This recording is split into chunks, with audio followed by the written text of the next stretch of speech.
Bismillahirrahmanirrahim.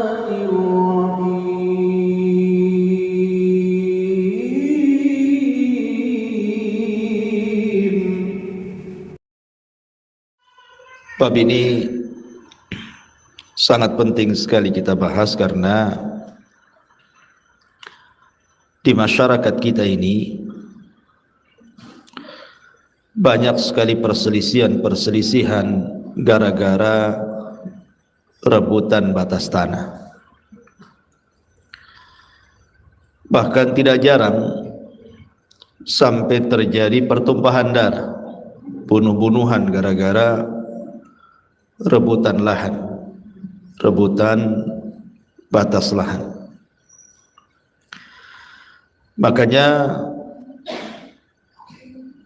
Islam membuat aturan dan mengancam siapapun yang merubah-rubah batas tanah, maka akan mendapatkan laknat dari Allah Subhanahu wa ta'ala. Dan laknat itu artinya dijauhkan daripada rahmat dan didekatkan dengan azab Allah Subhanahu wa ta'ala. Di dalam hadis yang dicantumkan Imam Zahabi di sini,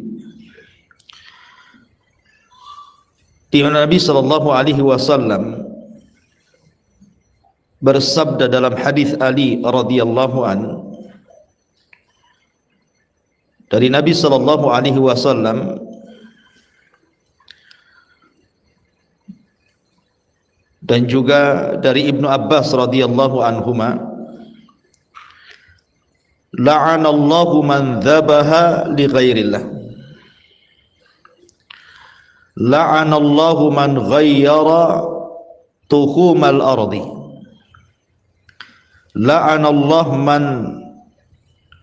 kamahal a'ma anis sabili, la'anallahu man sabba walidayhi, la'anallahu man amila amala qaumi lutin.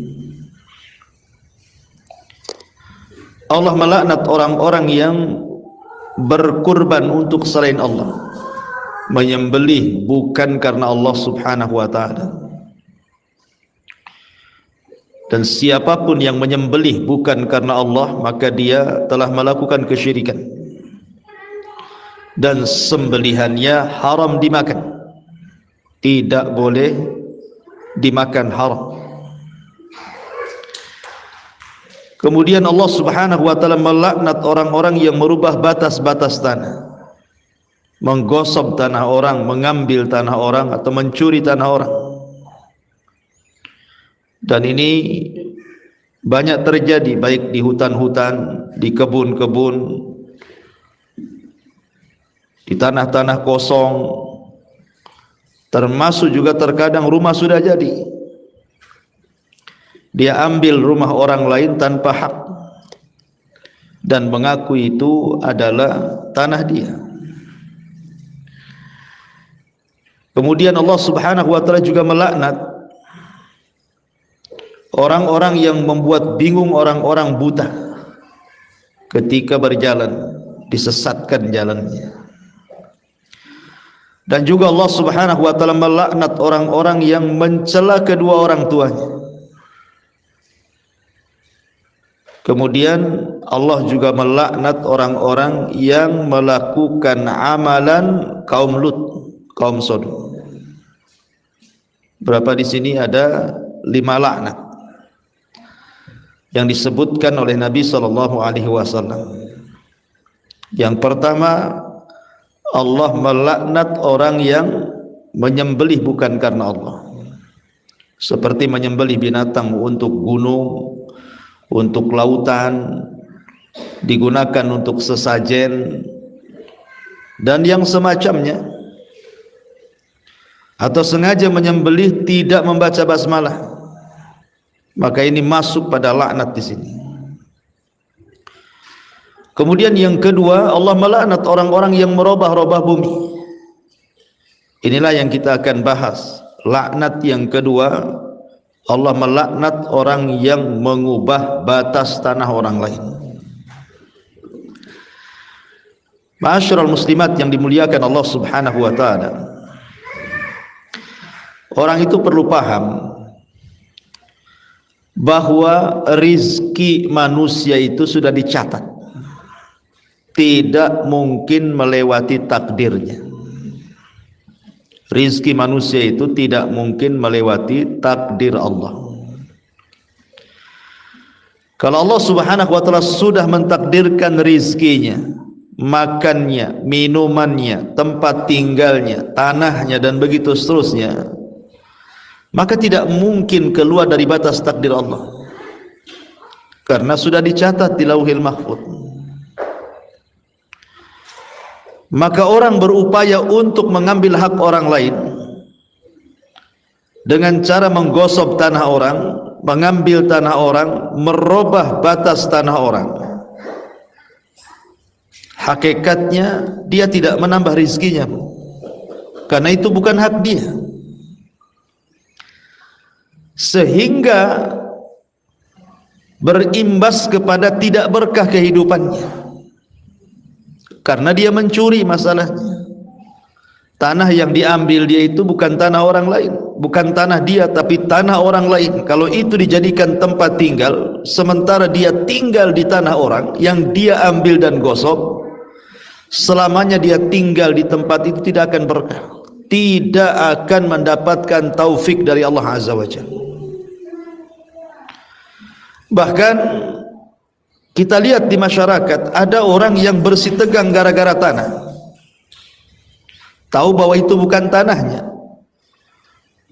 tapi bisalah dia bersitegang dengan orang lain, entah dengan saudaranya, entah dengan tetangganya, entah dengan orang yang tidak dikenalnya, sampai bertahun-tahun rebutan tanah. Akhirnya belum pun dia menikmati tanah yang diperebutkan itu, sudah mati duluan orangnya. Ya, karena memang itu bukan rizkinya. Tidak bisa kemudian dia mengambil yang bukan haknya. Jadi memang bahaya orang yang mengambil batas-batas tanah orang itu. Ma'asyiral muslimat yang dimuliakan Allah Azza wa Jalla, belum lagi itu bagian daripada kezaliman. Zalim itu milik orang lain, kita ambil itu. Ada seorang syekh bercerita, Bu. Jadi seorang syekh ini punya kawan, seorang dokter spesialis di Riyadh sana. Jadi suatu ketika ada pasien yang memiliki penyakit dalam, kemudian harus dioperasi.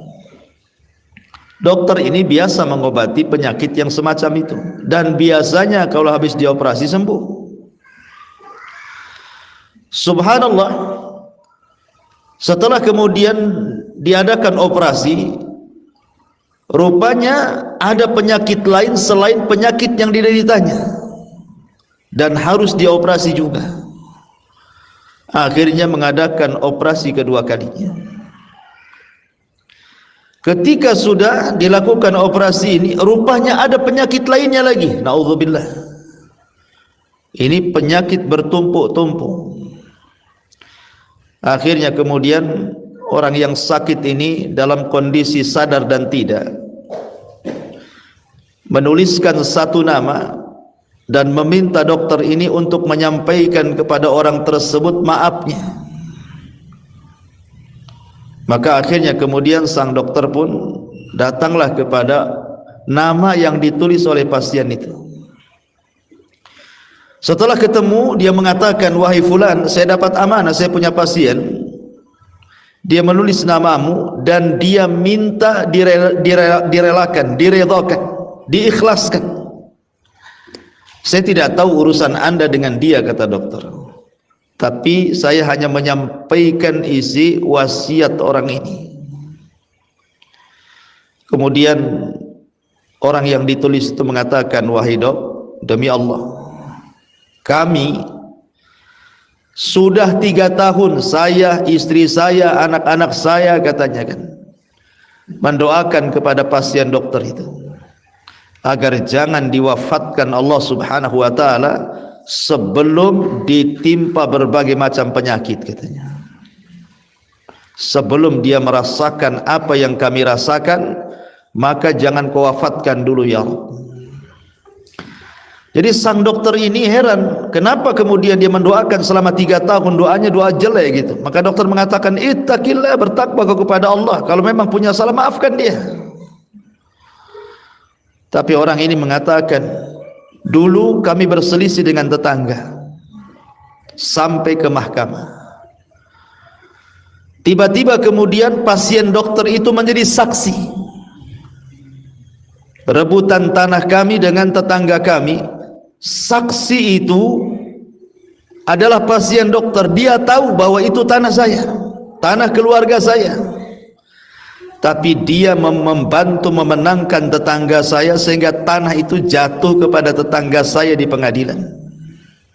Maka sejak itu saya sakit hati dan keluarga kami pun sudah 3 tahun mendoakan pasien dokter itu. Subhanallah, da'watul madlum, doa orang yang dizalimi, Bu. Lihat, doa orang yang dizalimi itu, yang tidak ada penghalang antara dia dengan Allah Subhanahu wa taala. Da'watul madlum mustajabatun, kata Rasul. Doa orang yang dizalimi itu mustajabah. Laisa bainahu wa bainallahi hijab. Tidak ada di antara dia dengan Allah itu perantara. Langsung melesat ke langit, melewati awan-awan, dan Allah pun berfirman, wa bi izzati la ansurannahu walau ba'dahin. Dengan kemuliaanku, kata Allah, aku akan menolong dia sampai waktu yang ditentukan. Lihat, Bu, pasien ini dia tidak mengambil tanah orang, dia hanya menjadi saksi. Tapi saksi itu menentukan kepemilikan masalahnya, karena saksi itu bagian daripada alat bukti. Kan kalau tidak ada kertas, saksi itu qoroinnya, korinahnya, bahwa ini milik si fulan gitu ya. Kalau tidak bisa mendatangkan bukti secara tertulis, ya didatangkan saksi. Saksi ini pula bersaksi untuk mengambil tanah orang, dan dia berdusta, itu saja berakibat fatal. Apalagi orang yang mengambil tanahnya, saksinya saja kayak gitu tuh. Akhirnya Allah Subhanahu wa taala berikan balasan setimpal di dunia sebelum akhirat. Begitulah Nabi SAW mengatakan, ma min dzambin ajjalallahu uqubatahu fid dunya qabla al-akhirah al-baghyu wa qati'atur rahim. Satu dosa yang disegerakan oleh Allah Subhanahu wa taala azabnya di dunia sebelum akhirat, salah satunya kezaliman. Zalim, salah satunya mengambil hak orang, mengambil tanah orang, merubah-rubah batas tanah orang. Bahkan di zaman salaf,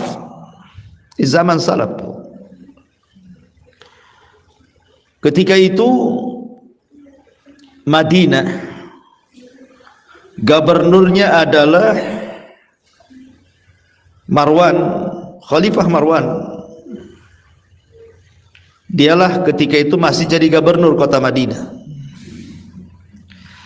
Ada seorang wanita datang mengadu kepada Khalifah Marwan ini. Apa aduannya?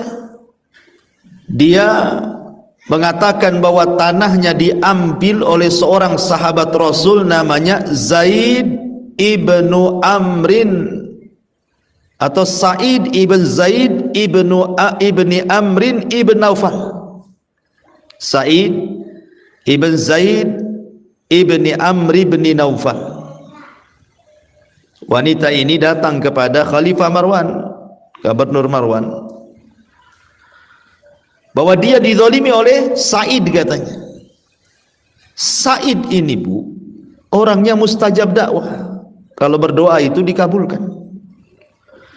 Dan dia adalah satu di antara al-asyaratu al-mubasysyiruna bil jannah.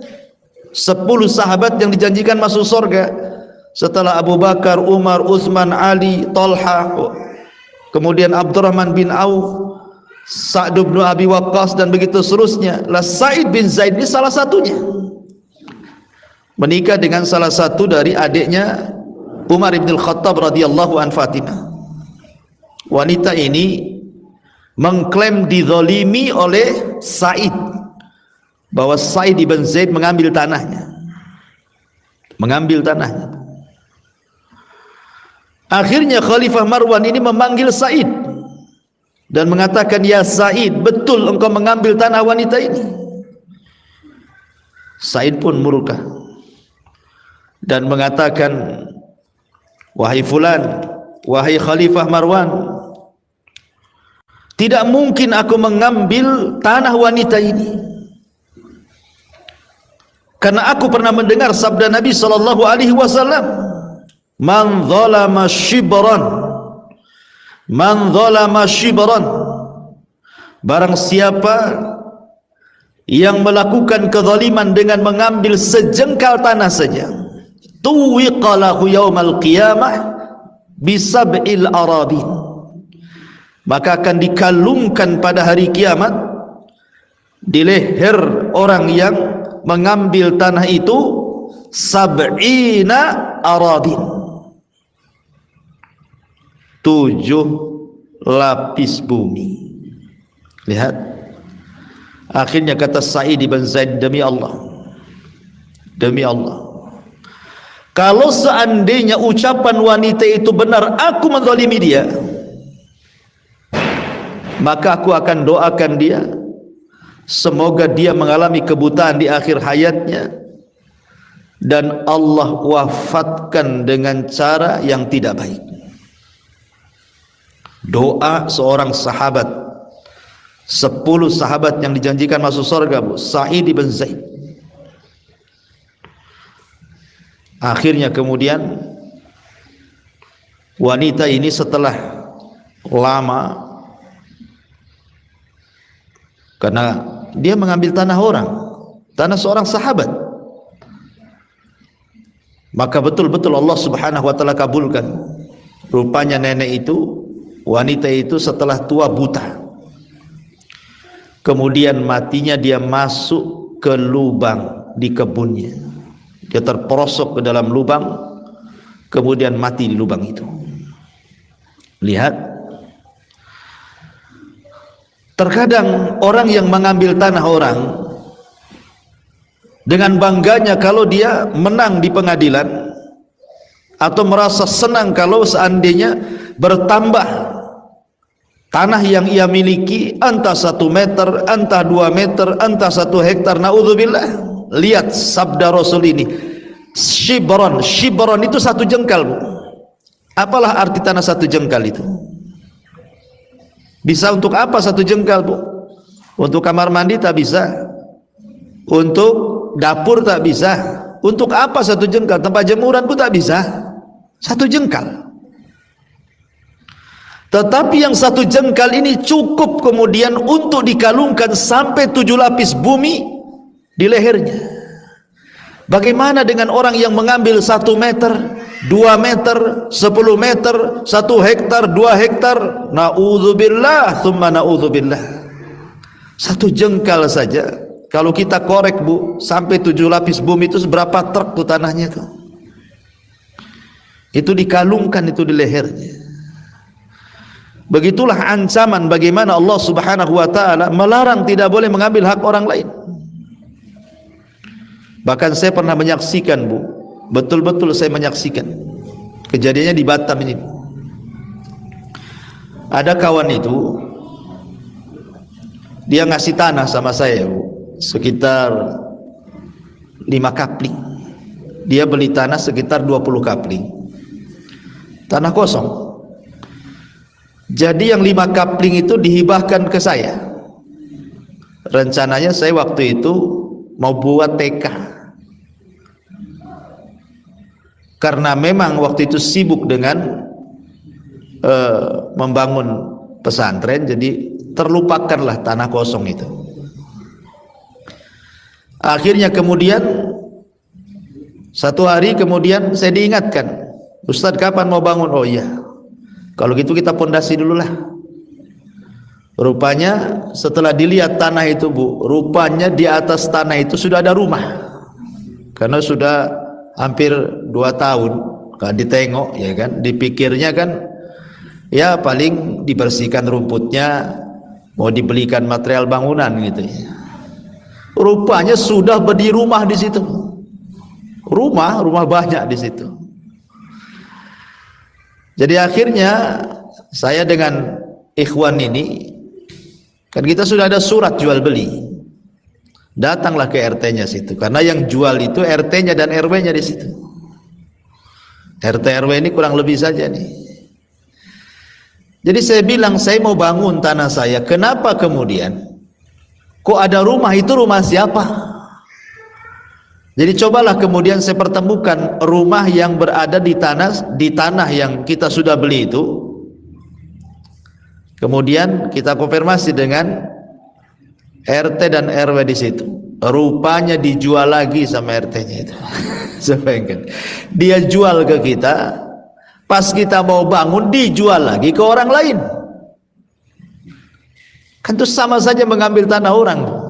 Dia yang membuat surat tanah dia buat gitu ya, surat jual beli tanah hibahnya itu.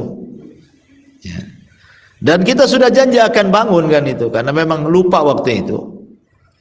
Akhirnya cobalah kita minta ganti, dan tidak apa-apalah kalau memang yang 5 kapling itu sudah dibelikan atau dijual ke orang, ya udahlah, bismillah saja. Kalau begitu minta gantinya sebelah mana? Saya mau bangun ini.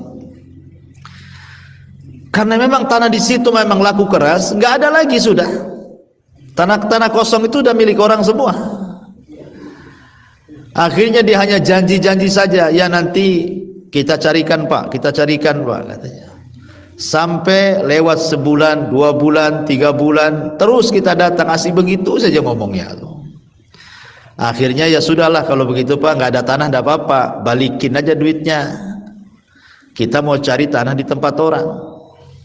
Tak mau juga dibalik-balikan, Bu, uang itu. Ya sempatlah kawan ini, ikhwan kita ini yang sudah ngasih ini kan marah juga gitu ya. Tapi ya sudahlah, memang sudah bukan rezekinya, kita ikhlaskan sajalah. Subhanallah. Selang 1 tahun setelah peristiwa itu, RW-nya di situ meninggal dengan cara mengenaskan. Meninggal di kamar mandi, Bu. Ya, rupanya usut punya usut, malamnya dia dugem gitu ya, katanya ceritanya seperti itu. Kemudian mabok, kemudian masuk kamar mandi, nggak keluar lagi, rupanya meninggal di kamar mandi, Bu. Jadi saya berpikir ya, subhanallah ya, karena mungkin korban bukan ikhwan kita saja yang beli tanah 20 kapling, yang 5 kapling kan diwakafkan ke saya waktu itu. Rupanya peristiwa ini bukan hanya kejadian kepada ikhwan kita saja, rupanya saya tanya di situ, kasusnya menimpa bukan hanya 1-2 orang tuh yang kena tipu tuh. Sudah dijual tanah itu, dijual lagi. Jadi satu tanah itu, 1 kapling itu bisa pemiliknya itu sampai 3-4 orang tuh. Yang jual itu yang mengaku punya lahan, dia juga gitu kan. Na'udzubillah. Kemudian habis itu RT-nya juga sama juga mengenaskan meninggalnya. Mengenaskan. Dua-duanya mengenaskan meninggalnya. Jadi memang saya berpikir ya, maka shadaqah Nabi sallallahu alaihi wasallam, benarlah ucapan Nabi itu. Ketika Nabi SAW mengatakan tidak ada dosa yang disegerakan azabnya di dunia sebelum akhirat kecuali zalim. Zalim orang ini. Masa tanah sudah dijual sama orang diambil lagi? Kan sama saja dia. Apalagi habis itu diambil lagi, dijual lagi ke orang. Orang ini nggak bangun, dijual lagi ke orang. Tapi uangnya nggak mau dikembalikan, pokoknya itu. Apa nggak zalim, Bu? Jadi saya saksikan sendiri gitu, sampai ketika meninggalnya itu kita juga sempat ke sana gitu ya. Jadi saya sampai geleng-geleng apa, naudzubillah, naudzubillah. Mudah-mudahan kita tidak seperti mereka. Betul-betul dihinakan kematiannya. Ya. Ma'asyiral muslimat yang dimuliakan Allah Subhanahu wa taala. Karena mengambil tanah orang itu bagian daripada kezaliman dan hidupnya tidak akan berkah, karena juga dia kan maling gitu ya. Mencuri sama dengan mencuri, mengambil hak orang lain kan sama dengan mencuri. Makanya di zaman Nabi sallallahu alaihi wasallam, Bu. Di zaman Nabi sallallahu alaihi wasallam ada seorang sahabat dari Hadrami, orang Hadraul Maut. Dia berselisih dengan seorang laki-laki dari Kindi. Jadi satunya kabilahnya dari Hadraul Maut, satunya kabilahnya dari Kindi. Datang kepada Nabi sallallahu alaihi wasallam si Hadrami ini, sahabat dari Hadraul Maut ini. Kemudian mengatakan, "Ya Rasulullah, inna hadza ghalabani ala ardi kanat li abi." Rasul, ini orang dari Kindi ini, dia sudah mengambil tanahku. Padahal tanah itu adalah tanah warisan bapakku, dia ambil, dia garap tanpa sepengetahuan diriku. Kemudian Nabi SAW mengatakan kepada sahabat ini, adakah bukti bahwa itu tanahmu? Saya tidak punya bukti ya Rasul, tapi itu tanah bapakku yang diwariskan kepadaku. Orang ini mengambilnya, bahkan menggarapnya. Maka Rasul melirik kepada laki-laki dari Kindi ini, apakah betul engkau mengambil tanah orang ini? Seorang laki-laki dari Hadrami ini. Kata laki-laki dari Kindi ini mengatakan, hiya ardi fi yadi azrauha laisa lahu fiha haqqun ya Rasul. Ini tanahku, bukan tanah dia, katanya. Aku yang menggarapnya bertahun-tahun di tanah ini. Tiba-tiba dia datang, dia ngaku tanahku, katanya. Lihat, Bu, begitulah sejak zaman Rasul ada juga yang rebutan tanah itu. Bukan zaman sekarang lebih parah lagi. Kadang-kadang kalau PT-PT merasa diserobot tuh, bisa bayar preman-preman tuh, Bu ya. Zaman dulu ada yang kayak gini. Jadi Nabi SAW kemudian mengatakan, lihat wahai Hadrami, laki-laki dari Hadrami,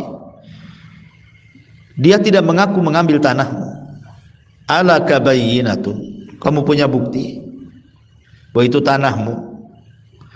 Kemudian laki-laki dari Hadrami tetap mengatakan, la, tidak wahai Rasul, tapi yakin itu tanahku, itu tanah bapakku. Akhirnya kemudian, karena engkau telah menuduh tanpa bukti, maka Nabi SAW mengatakan, gimana dalam persidangan, Bu?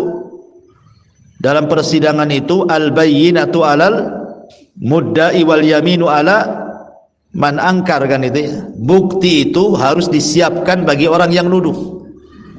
Kalau yang nuduh tidak punya bukti, berarti sumpah berlaku kepada orang yang dituduh. Makanya ketika seorang laki-laki dari Hadrami tidak mampu mendatangkan bukti, Rasul melirik kepada seorang dari Kindi dan mengatakan, kamu siap sumpah itu tanahmu? Kata laki-laki dari Kindi ini mengatakan, siap wahai Rasul, karena ini tanahku, aku yang sudah menggarapnya sejak lama. Tiba-tiba laki-laki dari Hadramaut mengatakan, Rasul, jangan kau dengarkan sumpahnya, dia itu orang fajir, orang jahat. Itu orang jahat, senang-senang aja dia, kau suruh sumpah, ya pasti dia mau bersumpah lah, orang jahat, katanya. Kata Nabi SAW, gimana? Begitu caranya. Engkau mengaku itu tanahmu, kau tak ada bukti. Kemudian saya katakan kepada orang yang merebut tanahmu bahwa itu tanahnya dan siap bersumpah, kemudian kau katakan dia orang fajir. Memang begitu keputusannya. Engkau tidak bisa mendatangkan bukti, ya sumpah kepada orang yang dituduh bahwa itu tanahnya. Akhirnya kemudian Seorang laki-laki dari Kindi pun memenangkan mengambil tanah itu. Tetapi kata Nabi SAW, innama ana bashar wa innakum takhtasimuna ilayya wa la'alla ba'dakum an yakuna alhan bihujjatihi min ba'din fa aqdilahu binahwi ma asma faman qadaitu lahu bihaqqi akhihi fa innama aqta'u lahu kit'atan minan nari, kata Rasul. Saya ini hanya manusia, kata Nabi. Terkadang ada di antara kalian berselisih, kemudian di antara orang yang berselisih itu ada yang lebih hebat omongannya. Boleh jadi dia pakai pengacara, pakai lawyer, pandai ngomong, akhirnya yang salah jadi benar, yang tidak punya hak jadi punya hak, kan gitu ya. Boleh jadi di antara kalian yang berselisih itu ada yang alhan, orangnya itu orator, pandai ngomong, pandai bicara, bersilat lidah dan begitu seterusnya. Fa'aqdilahu binahwi ma asma, tapi aku hanya memutuskan sebatas yang aku dengar saja. Maka barang siapa yang kuputuskan sesuatu terbalik dari keputusanku, maksudnya dia memang ingin mengambil harta orang, tanah orang, hak orang, kemudian mengambil pengacara seolah-olah dia yang menang, kemudian diputuskan menang. Jadi Rasul mengatakan, barang siapa yang aku putuskan berbalik dengan apa yang aku putuskan, maka sama saja aku putuskan dia dengan neraka, katanya. Lihat, Nabi SAW mengatakan, apapun yang kuputuskan hanya sebatas yang aku dengar. Tapi kalau keputusanku berbalik kenyataannya, karena Rasul kan tidak tahu yang gaib. Kalau tahu yang gaib, mana yang salah, mana yang benar, tidak mungkin Rasul mengatakan seperti itu, langsunglah diputuskan. Tapi syahidnya di sini, bagaimana Nabi SAW mengajarkan kepada kita, khususnya para hakim di pengadilan. Para hakim di pengadilan harus jeli. Ketika ada sengketa lahan, sengketa tanah, jangan sembarang memutuskan, oh ini milik fulan, milik Allah. Tetapi harus betul-betul didatangkan bukti-buktinya, saksi-saksinya dan begitu seterusnya. Dan kalaupun seandainya hakim memutuskan perkara yang salah setelah dia berijtihad dengan kebenaran, maka hakim tidak akan berdosa, karena dia sudah memutuskan sesuai dengan kebenaran yang ia miliki. Kalau seandainya kemudian keputusannya terbalik karena hanya mendengar saksi-saksi saja.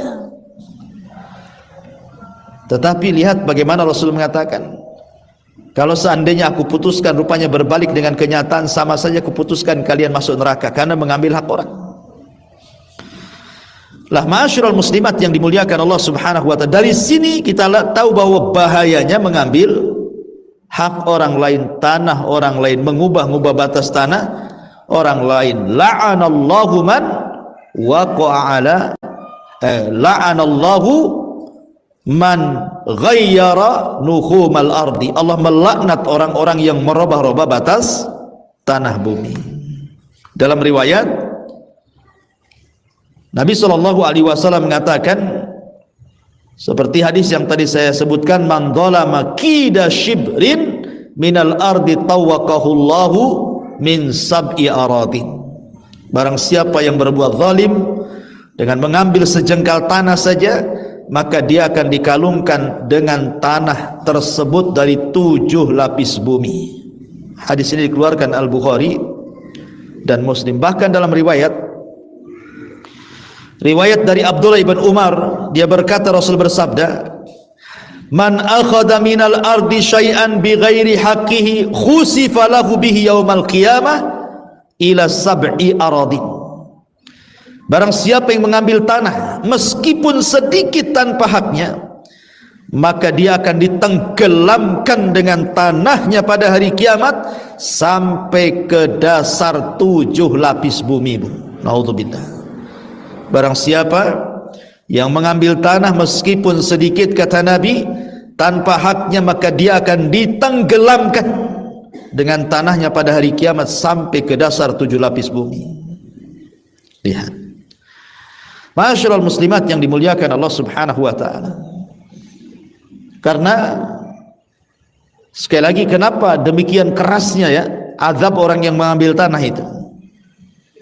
Sekali lagi, karena dia melakukan kezaliman secara terang-terangan. Mengambil tanah, kezaliman secara terang-terangan.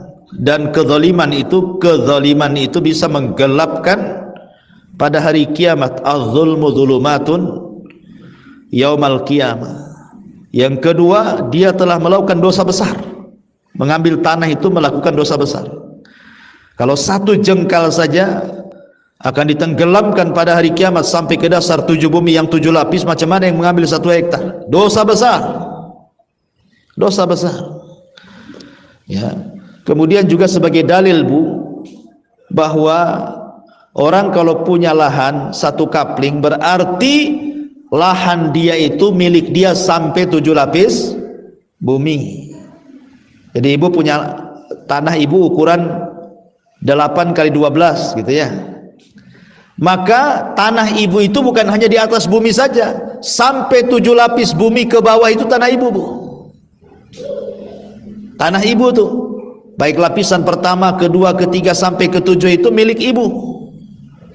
Sehingga kalau seandainya ada tetangga kemudian membuat gua gitu ya, kemudian di bawah rumah ibu guanya itu, berarti sama juga mengambil tanah ibu. Jangan bilang, kan tanahmu, surat tanahmu kan yang di atas sana, kan yang di dalam bumi kan gak ada suratnya, katanya.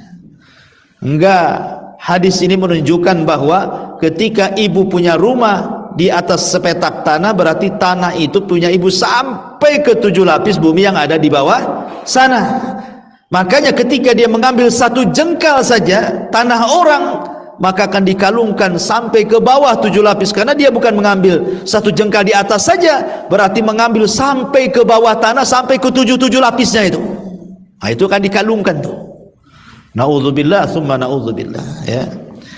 Ma'asyiral muslimat yang dimuliakan Allah Subhanahu wa taala. Oleh karena itulah maka berhati-hatilah. Soal urusan tanah ini bukan urusan mudah.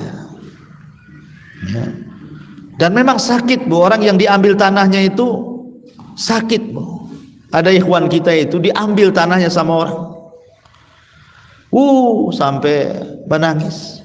Berhari-hari kesedihannya itu ndak hilang-hilang. Sampai itu mau nekat membunuh lagi sama orang yang ambil tanah itu. Sampai akhirnya hampir bercerai-berai satu keluarga gara-gara tanahnya diambil orang. Memang sakit gitu ya. Makanya kenapa orang-orang yang diambil haknya itu terkadang kalau dia tidak ikhlas, dia akan mendoakan yang enggak-enggak tuh. Akan mendoakan kezalim, orang yang melakukan kezaliman itu dengan kebinasaan. Dan lambat laun pasti doanya orang yang dizalimi itu mustajab. Karena memang sakit Bu diambil haknya oleh orang lain itu. Ya karena saya juga pernah merasakan gitu ya. Diambil haknya oleh orang lain itu memang luar biasa. Ya, tetapi ingatlah kalau seandainya kita ikhlas kepada Allah Subhanahu wa taala, yakin bahwa man taraka syai'an lillahi awadallahu khairan minhu, barang siapa yang meninggalkan sesuatu karena Allah, pasti Allah akan mengganti sesuatu itu dengan yang jauh lebih baik lagi. Ya sudahlah, ikhlaskan saja. Mungkin bukan rizkinya, karena rizki orang itu kan tidak mesti dengan halal saja. Haram pun kadang-kadang dikategorikan rizki, karena rizki itu ada yang halal, ada yang haram.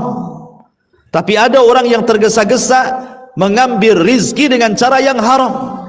Padahal kalau dia sabar dia dapat yang halal, tapi karena tidak sabar dia mendapatkan yang haram.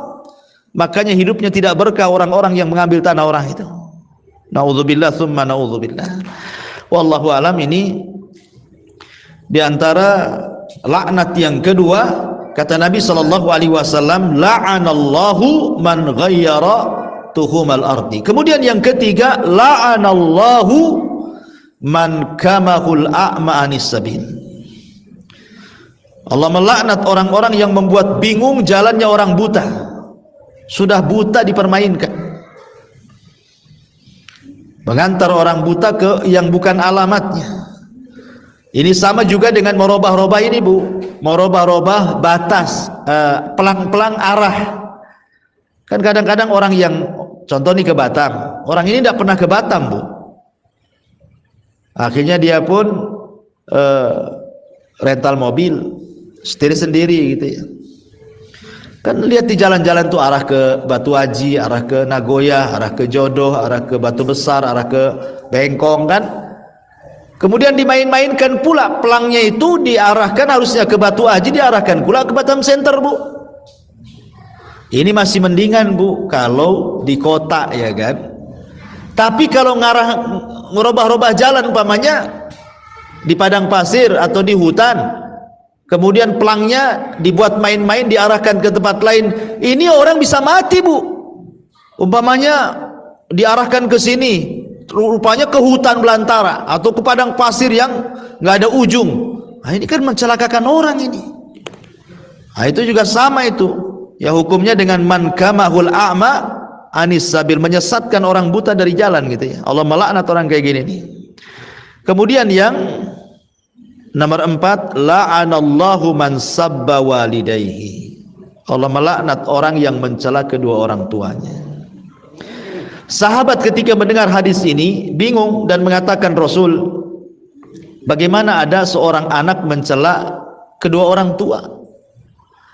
Karena di mata para sahabat itu tidak ada amalan tertinggi setelah tauhid melebihi birrul walidain.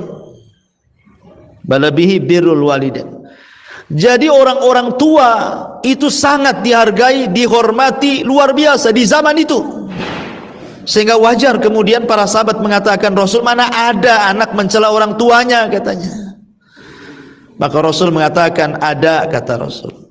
Engkau mencela orang tua orang lain, kemudian anaknya tidak terima, anaknya pula mencela orang tua kamu. Seperti kita mengatakan, dasar bajingan orang tuamu, anaknya nggak terima, ngomong pula orang tuamu lebih bajingan lagi. Nah, itu sama dengan melaknat orang tua kita sendiri lewat lisan orang karena kita mencela orang tua orang lain. Ya, maka hati-hati. Yang seperti ini saja dianggap mencela orang tua, padahal yang mencela orang lain. Tapi yang menyebabkan orang lain mencela orang tua itu kita gitu. Apalagi orang yang telak-telak dia mencela orang tuanya sendiri, naudzubillah. Dicacinya orang tuanya, dimakinya, direndahkannya dengan lisannya, apalagi sampai dengan tangannya. Dibuat orang tuanya lapar, dibuat orang tuanya sedih, dibuat orang tuanya sakit, apalagi sampai tingkat membunuh, naudzubillah. Seperti yang terjadi di negeri kita ini, ada loh anak bunuh orang tuanya. Akalnya di mana tuh? Gara-gara minta sepeda motor nggak dikasih, dibantai orang tuanya. Gara-gara ingin dapat waris cepat, diracun orang tuanya. Nah, ini sudah durhaka, di atasnya durhaka lagi nih. Ya. Maka Rasul mengatakan, la'anallahu man sabba walidayhi. Allah melaknat orang yang mencela kedua orang tuanya. Dan yang terakhir, la'anallahu man amila amala qaumi lutin. Allah melaknat orang-orang yang mengamalkan perbuatan kaum Lut, LGBT. Subhanallah. Di Batam ini, jangan cerita Indonesia, Bu. Di Batam ini loh, banci-banci kaleng itu banyak. Bahkan saya ini punya pengalaman, apa udah diceritakan nggak sama ibu tuh? Saya subuh-subuh itu kan ada jadwal, Bu, di Puskopkar itu.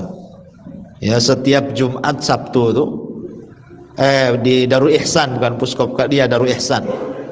Di Masjid Darul Ihsan itu saya Jumat, Sabtu subuh itu ada jadwal di sana.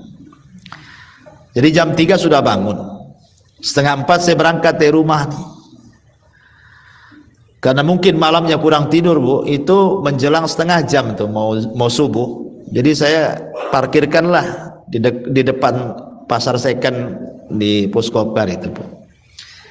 Saya tidak tahu kalau di situ sarangnya banci, ya Bu ya. Jadi mobil itu ya namanya ngantuk, daripada saya celaka ya saya mau tidurkan 5 menit 10 menit jadilah, daripada nggak tahan ngantuk. Sekali baru mau baring tuh, jadi kursi mobil saya rebahkan, baru mungkin 2-3 menit mau baring, rupanya mobil tuh, kaca mobil ada yang ngetuk kan itu. Tuk tuk tuk, bang, bang katanya. Subhanallah, pas saya turunkan banjir. Langsung saya gas kaki 1000, langsung hilang ngantuknya. Asli hilang ngantuknya tuh. Langsung saya udah langsung ngacir langsung ke masjid. Ya Allah ya Rabbi, coba itu sudah qiraah itu mau menjelang azan. Masih pula keliaran banci-banci kaleng kongguan tuh nggak jelas tuh, coba kan. Ya. Ini di Batam, ini pengalaman itu. Saya kira apa dia mau nanya apa, bang-bang itu banyak banci. Jadi di sini Allah melaknat tuh orang yang mengamalkan amalan kaum Lut. Ya, homoseksual, LGBT dan yang lainnya, itu ngeri loh. Tidak ada azab sengeri mereka dalam Al-Quran yang dijelaskan oleh Allah Subhanahu wa ta'ala. Negerinya diangkat, dihujani batu, ditumpahkan lagi ke bumi. Sayangnya pemerintah kita tidak tegas masalahnya, sehingga populasi mereka itu semakin banyak, semakin banyak, semakin banyak. Akhirnya sampai pula lah ke tingkat mereka itu minta dilegalkan pernikahannya kan. Mudah-mudahan pemerintah kita tidak mengizinkan. Sampai saya dengar itu di Jawa Tengah tuh di mana itu, sampai sebagian mereka itu ada yang membuat fikih LGBT, Bu. Gimana sholatnya orang banci, gimana wudunya orang banci lah. Di mana itu saya pernah dengar itu. Nggak ada fikihnya orang banci itu. Karena Allah hanya menciptakan Adam dan Hawa saja, nggak ada yang diciptakan tengah-tengah antara Adam dan Hawa, itu nggak ada. Laki-laki orang itu kalau nggak laki-laki sejati ya perempuan sejati, itu saja. Nah, jadi Allah melaknat ini orang-orang seperti ini. Dalam riwayat la'anallahu, dan yang kelima la'anallahu man waqa'a ala bahimatin. Allah melaknat orang-orang yang menyetubuhi hewan. Nah, dulu kan ada, Bu, cerita orang kawin sama kambing kan, Bu. Coba bayangkan, kawin pula sama kambing. Kayaknya kurang perempuan di dunia ini. Kambing jadi sasarannya. Entah dari segi mana dia memandang cantiknya kambing itu. Aneh gitu ya. Laila Majnun saja, ada laki-laki namanya Majnun, suka dengan Laila, tapi dia tidak bisa menikah dengan Laila karena tidak diizinkan orang tuanya. Akhirnya dia pun menyendiri ke hutan, Bu. Laparlah dia di hutan itu. Tapi kalau datang malam hari senanglah dia, karena malam hari tersebut namanya. Malam kan secara bahasa Arab apa, Bu? Lail. Oh, datang kekasihku, kata Laila. Kalau siang dia nggak suka, karena bahasa Arabnya siang bukan kekasihnya, nahar kan. Jadi kalau malam senang, kalau siang nggak suka dia itu.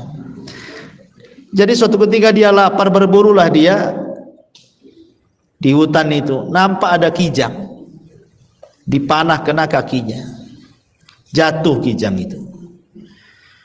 Ketika dia ambil pisau, ambil digorok, Bu, dia pandang mata kijang itu. Kemudian dia berpikir, kok matanya sama dengan Laila, katanya. Akhirnya dilepas kijang itu, Bu, karena matanya sama dengan Laila, katanya. Artinya bahwa kisah Laila Majnun saja melihat binatang dilepas gitu ya, tidak kawin sama binatang, dia tetap yang terpikir perempuan kekasih dia. Ini pula nggak pikir perempuan, dipikir kambing dia. Nah, ini yang viral, entah kemudian belakangan akhirnya katanya hanya untuk konten, untuk apa, tapi nggak layak gitu ya. Masa buat konten-konten kayak gini? Ini kan memberikan edukasi yang nggak bagus, pelajaran yang nggak bagus kan itu ya. Kok nikah sama binatang? Jangan kan nikah pacaran sama binatang, ya nggak jelas, nggak boleh. Binatang itu ya binatang, ya kehidupannya sendiri, jangan diganggu. Sebagaimana kita juga manusia punya kehidupan sendiri. Ya, ini diantara 5 laknat yang Nabi SAW jelaskan, tapi inti pembahasannya adalah la'anallahu man ghayyara tuhumal ardi. Allah melaknat orang yang